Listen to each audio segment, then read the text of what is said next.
kebahagiaan orang fasik semua. Dari dalam, jangan marah karena orang yang berbuat jahat, dan jangan marah karena orang yang berbuat jahat. Jangan iri kepada orang yang berbuat curang, sebab mereka sedang hidup seperti rumput dan layu seperti tumbuh-tumbuhan hijau. Percaya kepada Tuhan dan lakukanlah yang baik. Diamlah di negeri dan berlakulah setia, dan bergembiralah karena Tuhan. Makanya memberikan kepadamu apa yang diinginkan hatimu.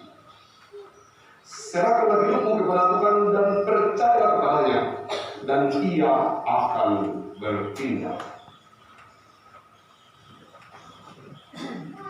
Ia akan munculkan kebenaranmu seperti terang dan hakmu seperti siang. Berdiam dirilah di hadapan Tuhan dan nantikanlah Dia.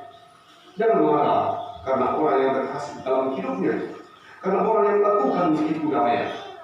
Berhentilah marah dan tinggalkan luap panas hati itu. Jangan marah. Itu hanya membawa kepada kejahatan. Sebab orang-orang yang berbuat jahat akan dilenyapkan, tapi orang-orang yang menanti-nantikan Tuhan akan mewarisi negeri. Karena sedikit waktu lagi, maka lenyaplah orang fasik.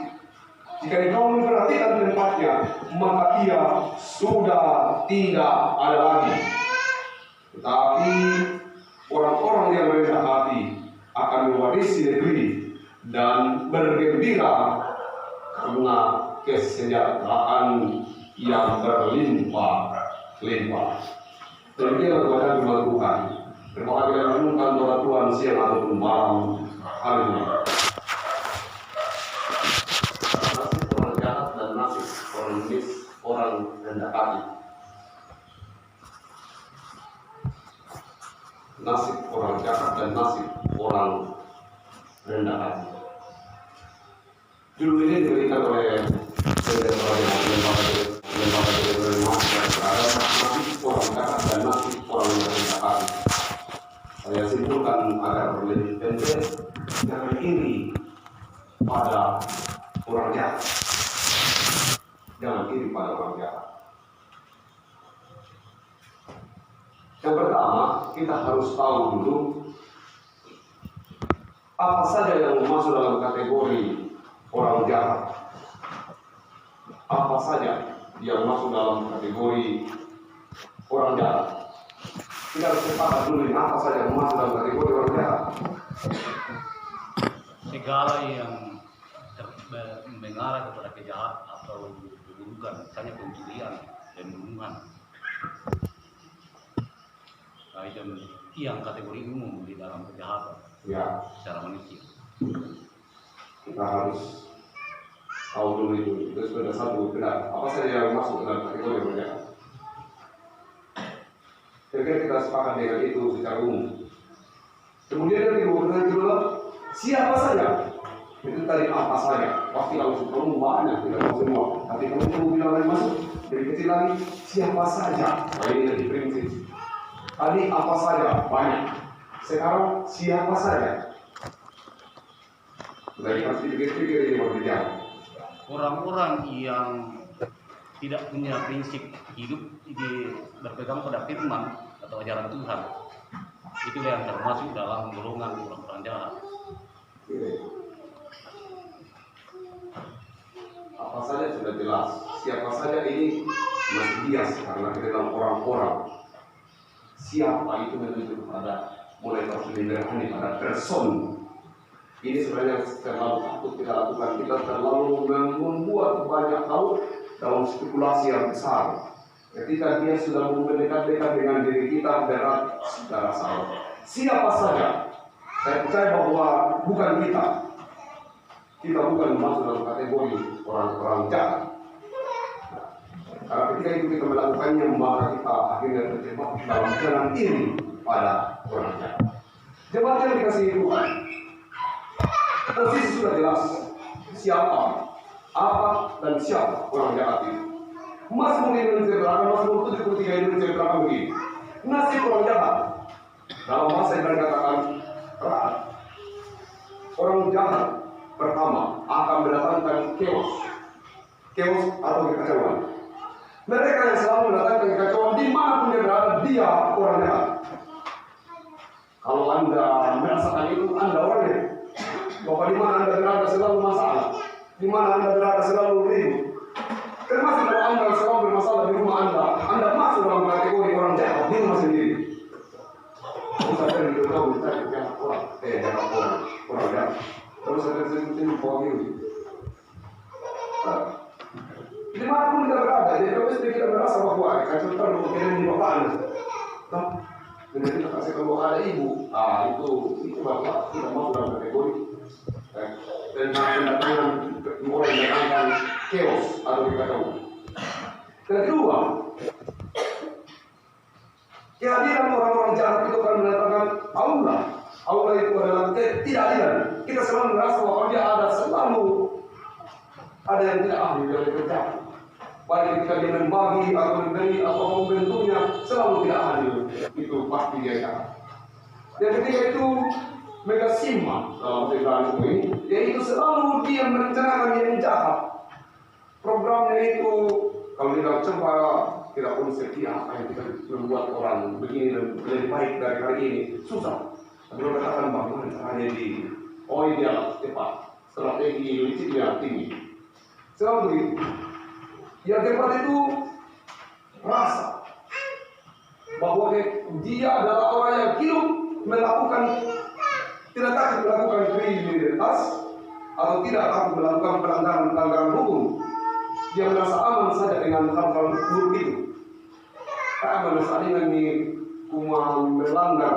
Dia sudah tidak merasa kalau dia melanggar, kalau dia melakukan sesuatu yang bertentangan dengan hukum, dia anggap biasa saja. Orang pintar berkata itu namanya kejahatan struktural. Contoh yang sulit dikatakan itu adalah korupsi berjemaah atau korupsi berkelompok besar. Sepakat satu kantor untuk menyelesaikan bahwa kita dapat menentukan dengan sepakat membuat pelaporan begini. Itu mereka aman-aman saja. Itu orang jahat. Yang selanjutnya, orang jahat itu sepertinya berhasil dan makmur. Bahkan lebih serunya lagi adalah orang-orang yang baik yang melihatnya merasa kuat, dia sejahtera. Kalau kemudian orang-orang baik itu berpikir, saya saja duduk sendiri di kantor, jika bakal mau mengalami, saya saja pemuda begitu kemarin di TKP, saya saja kita cermati mereka yang ada di gambar. Selanjutnya, kemakmuran itu sering membuat orang-orang baik cemburu. Nah, yang berikutnya kan ada dua kelompok ini, nasib orang jahat dan nasib orang baik. Apa yang akan terjadi dengan kebahagiaan atau kesejahteraan orang-orang jahat? Firman Tuhan yang kita baca ini akan dengar sebentar lagi. Mereka sekarang sedang menikmati buah-buah kejahatannya dan mereka sepertinya sangat bahagia sejahtera. Tapi sebentar lagi mereka akan dengar. Saya tidak tahu saya khotbah di mana. Kayaknya di satu hari minggu lalu saya bilang kemiskinan itu sementara saja. Kemiskinan akan berakhir kalau kematian datang. Tidak ada lagi orang miskin di kubur. Dan jangan angkuh orang kaya. Kekayaanmu juga akan berakhir pada kematian. Tidak ada lagi orang kaya dalam kubur atau di dalam kehidupan sudah kematian. Sehingga dengan begitu nasib orang jahat akan berakhir dan tidak lama. Kelangsungan mereka tidak akan kekal. Sebab firman Tuhan berkata demikian. Lalu bagaimana dengan nasib orang-orang baik?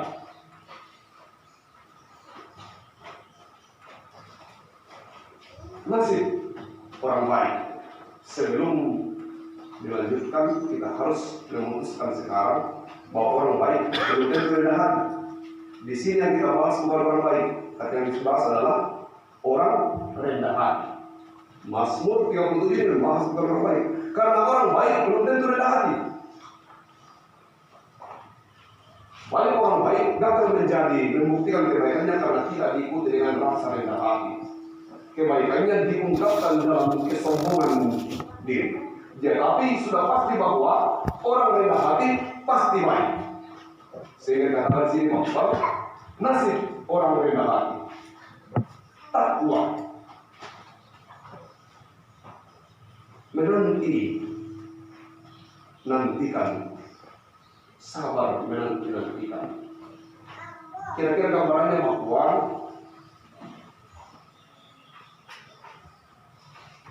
orang rendah hati itu tinggal menghabiskan hari ini menunggu datangnya hari Tuhan. Begitu. Saya membaca di sebuah tempat tukang suku kayak sudah pernah sampaikan. Ada tulisan dengan ini, bekerja hanya menunggu waktu untuk sholat. Jadi pikiran mereka itu, mereka hanya bekerja hanya menunggu di waktu itu. Kita mungkin yang balik. Jadi bekerja hanya untuk menunggu waktu salat. Dia bekerja karena waktu salat tidak ada. Kalau waktu salat lagi, dia harus berhenti karena tujuan hidupnya hanya untuk ibadah. Orang-orang yang menantikan Tuhan itu, orang yang menantikan Tuhan menunggu bagaimana Tuhan bertindak dalam hidupnya. Dia menunggu waktu-waktu. Dia menunggu, kita bayangkan menunggu dalam gambar ini, menunggu itu dibuat secara berkelompok. Jadi menunggu secara berkelompok. Orang rendah hati itu tahu mana haknya dan mana kewajibannya. Dan ketika dia melakukan kewajibannya, dia tidak menjadi hakim terhadap orang yang tidak melakukan kewajibannya, yang berusaha memperluka. Itu. Jadi orang rendah hati tidak memiliki kecemburuan terhadap orang lain. Kesusahan paling besar dalam hidup adalah cemburu dengan kebahagiaan orang lain, cemburu dengan kesuksesan orang lain. Orang yang beli kulkas kita yang dingin, orang yang beli televisi kita yang kena cicilan, atau kalau naik tingkat lebih tinggi lagi mobil, dia punya mobil itu karena begini dan begitu. Itu ciri orang yang tidak ada hati. Harusnya kita berbahagia dengan orang lain yang sudah mampu mencapai kehidupan yang berlimpah. Kan tadi orang baik itu belum tentu rendah hati. Maka kita harus memastikan diri kita sekarang bahwa kita adalah orang rendah hati. Orang rendah hati itu kuncinya adalah tidak menjadi hakim terhadap orang lain. Kita boleh menilai orang lain sebagai orang yang jahat, tapi kita tidak boleh menjadi hakim atasnya. Karena apa? Orang-orang baik itu secara bersama-sama mengambil tindakan. Orang-orang rendah hati itu adalah orang yang mengambil tindakan menunggu, bukan tidur. Tapi mereka menunggu dalam keadaan aktif. Menunggu dalam keadaan aktif artinya ada kegiatan yang dibuat menunggu hari itu. Tidak ada mama saya nanti kalau belum punya selesai, tidak. Harus ada aktivitas yang kita kerjakan sebagai orang-orang yang rendah hati, yaitu melakukan hal-hal yang baik. Sahakan bahagia ketika itu masih beraninya memelihara keteguhan dan ketegaran serta kesetiaan. Selama orang rendah hati itu tenang memelihara keteguhan, memelihara kerendahan hatinya sampai hari Tuhan datang. Yang terakhir itu galau, artinya menyerahkan jalannya kepada Tuhan. Jadi dia berjalan itu mau hujan, mau kemarau, mau senang, mau susah. Dia selalu bilang, oh ini sudah jalan Tuhan. Saya tidak perlu harus menangis berlebihan karena saya ada di jalan Tuhan.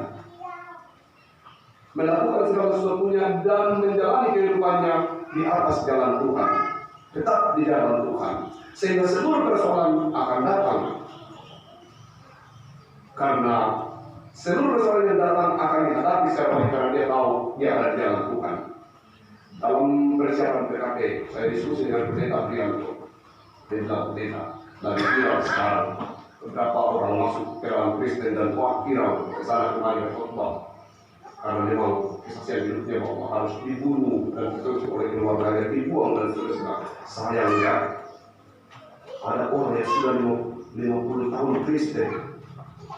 Memang dia tidak dikejar untuk dibunuh, tidak dikejar-kejar dan tidak dimiskinkan oleh keluarganya.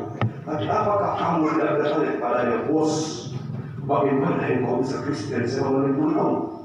Ayo ceritakan di dunia, bagaimana dia menjadi Kristen selama 20 tahun. Apakah itu bukan berita hebat? Oh iya, saya Kristen 20 tahun, bukan aman-aman saja. Apakah itu tidak jadi kesaksian yang hebat? Coba tanya. Dia melalui badan yang hebat. Dia melalui pergumulan yang hebat. Sudah berapa orang kekasihnya meninggal atau mati. Sudah berapa pergumulan yang dilewatinya. Harusnya ini juga menjadi cerita yang dapat menjadi kesaksian yang luar biasa. Mereka yang baru kemarin ini bolehlah menceritakan bagaimana sakitnya untuk menjadi Kristen. Tapi kita yang sudah Kristen, mari ceritakan kepada orang lain bahwa mukira gampang memikul salib 50 tahun.